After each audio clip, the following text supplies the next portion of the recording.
In today's video, we're going to be diving into the upcoming pattern. There is a few interesting storms on the way, including a major cold front where I am concerned about severe weather, including especially severe winds with those thunderstorms that should roll through a little bit later on in the pattern. We will see it throughout this video, and that will be a big time discussion point throughout this video as well. We're also going to be going over the tropics a little bit. It is going to be quieter for the time being, but we do see some potential in the medium to long range, and we're going to be discussing that today. And one of the biggest topics is how good it feels right now, right? Like the cooldown came, and we do see another cooldown such as that one on the way in the long range, so around the end of August, beginning of September timeframe, and that one looks to be much more major than this one. So I also want to mention that we are running a promo on Prestige Weather for only 99 cents your first month. You can access every single feature, and you can cancel at any time if you use discount code DIRECT. Now you're going to want to grab your Prestige Weather membership while you can get in at that great price, because we have many early access videos upcoming. The when to expect your first snowfall is currently available in early access in there, so you could access that today if you signed up.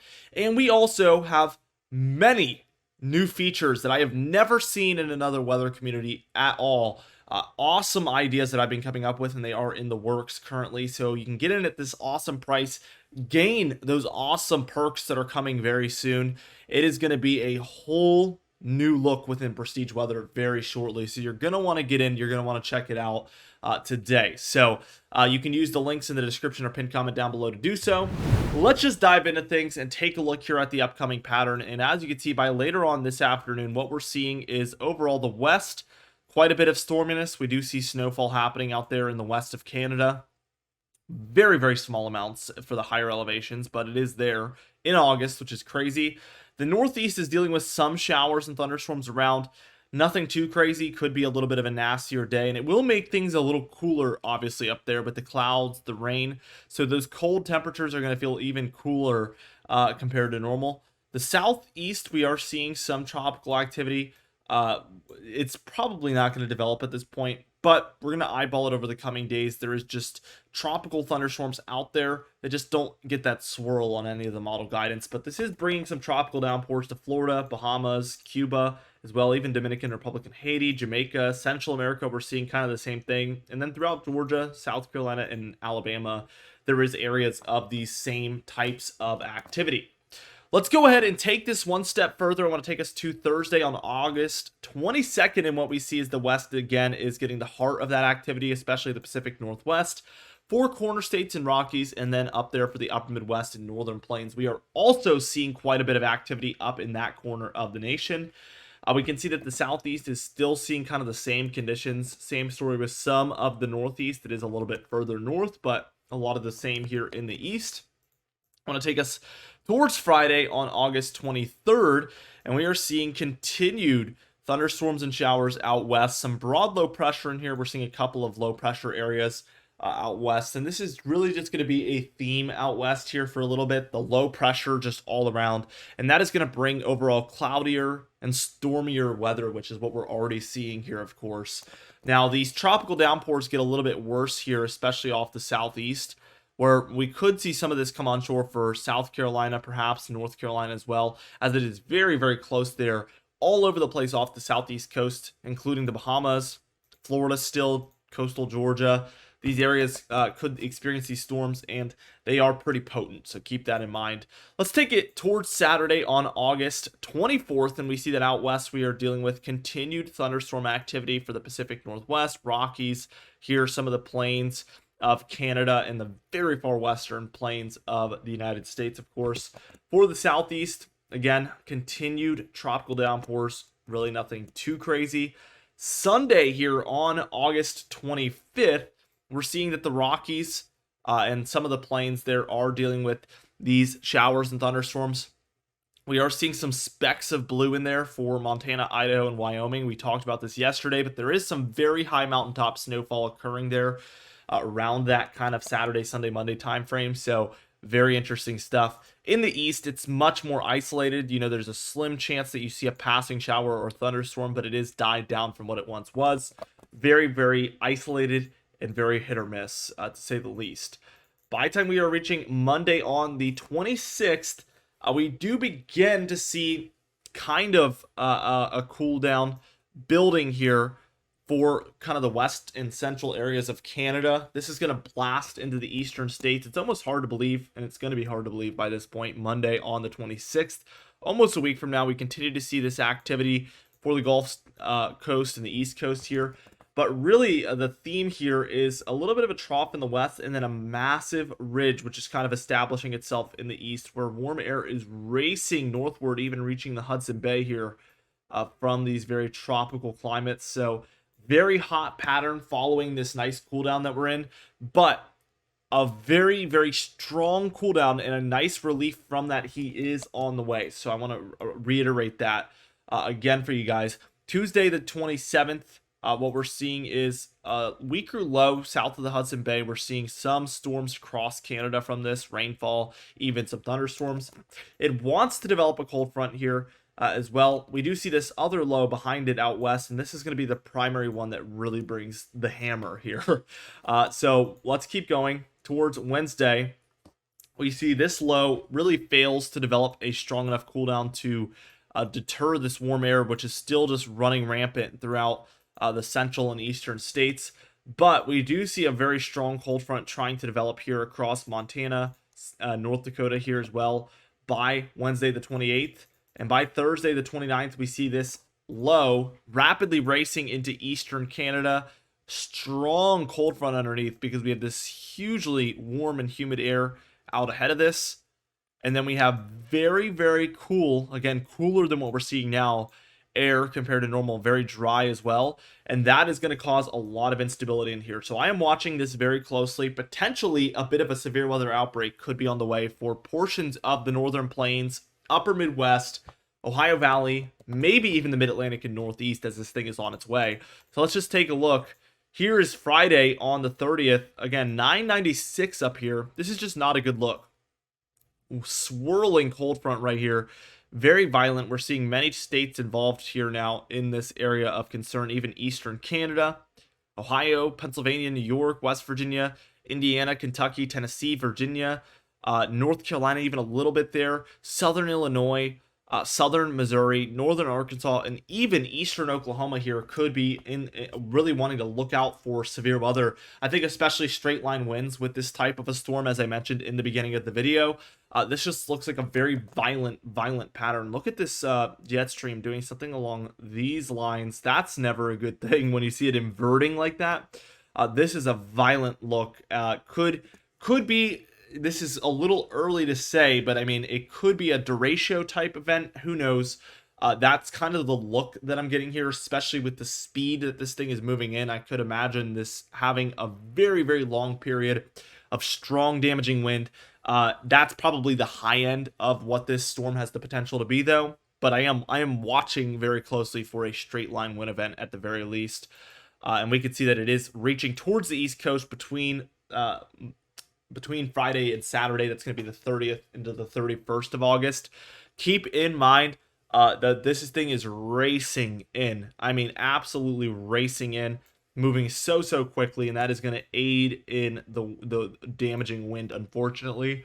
And we see it gives way to a huge trough here in the east. So this is going to bring very, very cool air compared to normal, even more so than, again, this current cool down we're in. So the tropics, real quick, not to get, jumping back and forth between topics, but we do see a little bit of some potential for a homegrown system off the southeast coast. This is kind of what I've been eyeballing, but we do see this want to develop on this model as it kind of heads off the east coast. So we'll be watching for that really closely. You can see here that we do see that occur here. Very well offshore, though. Now, the main thing is we don't see much in the way of Gulf activity, but we do see the kind of this tropical wave by Friday afternoon here, located somewhere in the middle of our MDR, which is short for main development region, and really that's in between Africa here. So in between Africa and the Caribbean, which the Eastern Caribbean is right there. So mainly in between those two areas is your main development area. We do see this system wants to kind of just trek really dangerously in the direction of the southeast. So we see it doing that. We don't really know what it's going to do beyond this point because this is the 5th of September, the end of the model run, and we see it developing into a low here. Could it hit the southeast? Could it hit the kind of more middle of the East Coast, or could it go out to sea? Really, it could do all of these things. It could even slip into the Gulf. So anything is possible from this point, which is a little bit of a scary outlook, especially we have more waves on the way there in that MDR area. As we reach into early September, we expect that peak of the hurricane season to really begin to ramp up. So activity is on the upswing, and definitely we're watching the long range for severe amounts of tropical activity, potentially something like we've never seen before. Now, as we take a look at the total precipitation, once again, a little bit underwhelming here. I would say that the Northwest, I'd say these areas in general have the best chance to be above average. Also kind of underneath here for the Four Corner states, but a lot of the East, a lot of the South going to be below average here. So let's take a look at it. And as you can see, really kind of along the lines of what I was talking about here, this area is the best chance to be above average, kind of the Northwest coast, Four Corner states, some of the Northern Plains. But a lot of your East here is below average as far as precipitation is concerned. Some areas very severely. So kind of what we forecasted, I would say a little bit over a month ago, probably 5 weeks ago, to be the case. We had a ton of precipitation late July, historic rainfall, and I let you guys know that I thought we were going to enter into a period of below average precipitation afterwards, and that did occur. I just didn't expect it to last a whole month, and we've really seen a very underwhelming multiple weeks of precipitation here in the East. So very, very much so worse than what I expected as far as the dryness. Let's take a look here at the temperature pattern. Again, cool down number 1 is overhead. These greens are severely below average temperatures, 10 to 15 degrees. We're even seeing some whites there throughout the Appalachia area, and that's going to be 15 to 25 degrees below normal. So yes, very severely cold compared to normal. As predicted for weeks, we've been talking about that, and of course that did verify here, which I'm very, very proud about. Of course, now as we continue on, that cool down just to stick around, again, making things even more so just beautiful for days on end. We do see this warm up here. This is around the 27th, so this warm air kind of just shifts eastward, of course, for eastern USA, eastern Canada here. We do see a colder western Canada in the United States, even Alaska there. But really, this is where that Arctic blast is going to originate from, right here in the Arctic Circle of northern Alaska. We're going to see it head through western Canada and then down into the eastern states over time. So let's watch this occur. Again, here it is entering into kind of western Canada, kind of the western United States here. Very, very hot out ahead of it. Again, this is what's going to cause that instability along this frontal boundary. So we're watching for that severe weather. We see it moving in a very violent way, very quickly, and it hasn't even really moved into the United States hardly yet by the end of this model run on the 31st. But it is well on its way, and we should see widespread greens or even the blues beyond the greens here very shortly after this point for the first couple of days of September, especially when you consider that we have these warmer temperatures out west, which we call a positive PNA, and that really, really causes this cold air to move into the eastern states. So we're going to be watching all of these factors closely. Here is the actual temperatures.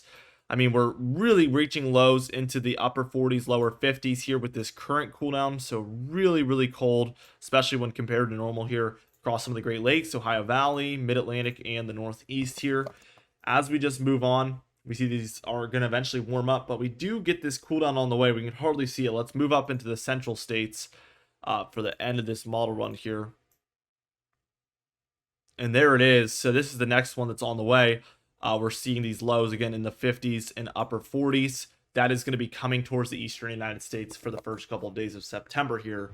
Now, in the long range temperature pattern, again, current cool down right here, warm up that's going to move in. So let's watch it play out. And we do see this occur, of course, but we get cooler, especially when we're looking at the 31st of August through the 5th of September. So again, that's when this next cooldown is on the way. It's more violent than the current one, even when we're using this long-range CFS model. So let's see how long it lasts. It sticks around even through the 10th to the 15th. Here's the 18th through the 23rd, another major cooldown. So September could be a colder month compared to normal. We get a warm up here around the 25th through 30th, and that does last through the 5th of October. So maybe a warmer pattern in the very long range. Although I will say the closer you get to the beginning of this model run, the more accurate it is, and the longer in you get, the more inaccurate it is. So we're going to be watching this very closely. But With that in mind, this could be losing accuracy at the back end, so keep that in mind. Anyway, guys, thank you so much for watching this video. Be sure to subscribe as we do upload every single day. You can even hit the bell icon for daily notifications when we upload so you never miss one. Be sure to like the video if you did enjoy it, leave a comment down below, and I'll see you guys in the next video.